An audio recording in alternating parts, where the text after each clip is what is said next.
Ленскому мосту быть. Об этом в своем аккаунте в социальных сетях заявил глава Якутии Айсен Николаев. Напомню, что Владимир Путин поручил правительству представить предложение по проекту моста через Лену. Айсен Николаев сообщил, цитата, «Я имел возможность лично донести свои мысли и предложения о строительстве Ленского моста нашему президенту. За прошедший год проделана большая работа. На сегодня проект организации строительства моста готов. Есть поддержка федеральных министерств, определен вариант прохождения трассы, проведены переговоры с потенциальными инвесторами».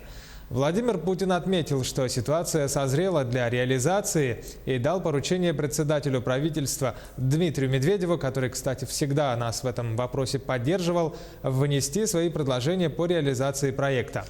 От имени всего народа Якутии благодарю президента за принятое решение. Конец цитаты.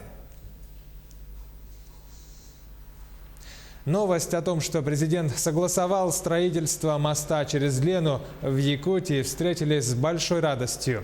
Мэр города Якутска Сардана Авксентьева выразила благодарность президенту страны и главе республики за принятое решение.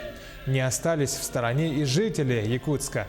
Несмотря на рабочий день, они вышли на Комсомольскую площадь на автопробег в честь поддержки Владимиром Путиным строительства моста.